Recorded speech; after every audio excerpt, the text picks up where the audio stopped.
একটা সময় ছিল মাস্টার মশাইকে দেখলে রাস্তাঘাটে আমরা মাথা নিচু করে ছুটে আসতাম, ছুটে এসে স্যার ভালো আছেন, দিদিমণি ভালো আছেন, মাস্টার মশাই ভালো আছেন, কত প্রণাম করতাম, দু হাত দিয়ে প্রণাম করতাম, মাথা টেকিয়ে পায়ে প্রণাম করতাম। তারপর স্যারেরা বলতো কেমন আছিস, কি বৃত্তান্ত, কি করছিস না করছিস, সমস্ত কিছু ডিটেলসে কথা বলতাম। মানে মাথা এরকম যে তুলে তাকাবো সেটুকু আমাদের সাহস হতো না।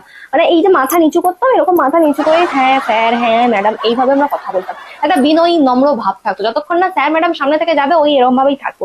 যেই যাবে একটা দীর্ঘ নিঃশ্বাস ফেলে তারপর উল্টো পথে চলে যাবো, মানে সেই রাস্তা দিয়ে আর যাবো না আমরা, তার উল্টো দিকের রাস্তা দিয়ে যাবো। এতটা স্যার ম্যাডামকে আমরা ভয়ও পেতাম, আবার শ্রদ্ধাও করতাম। আর একটা আলাদাই ব্যাপার ছিল, স্যার ম্যাডামকে দেখলে 10 হাত দূর থেকেও চলে আসবো ছুটে, যে স্যার যাচ্ছে ম্যাডাম যাচ্ছে, একটু প্রণামটা করতে হবে, আশীর্বাদটা নিতে হবে। কিন্তু বর্তমান যুগে স্যার ম্যাডামকে দেখলে যদি দূর থেকে দেখে নাই আসছে, এই যে ফোনটিকে দেখলো, এই ফোনটিকে টিপতে টিপতে টিপতে টিপতে আর চোখে চলে যাবে, কাছে যাবে না ভাই। স্যার ও পাশে থাক না, এক্ষুনি জিজ্ঞেস করবে কি রে মাইনেটা দিয়ে যাসনি।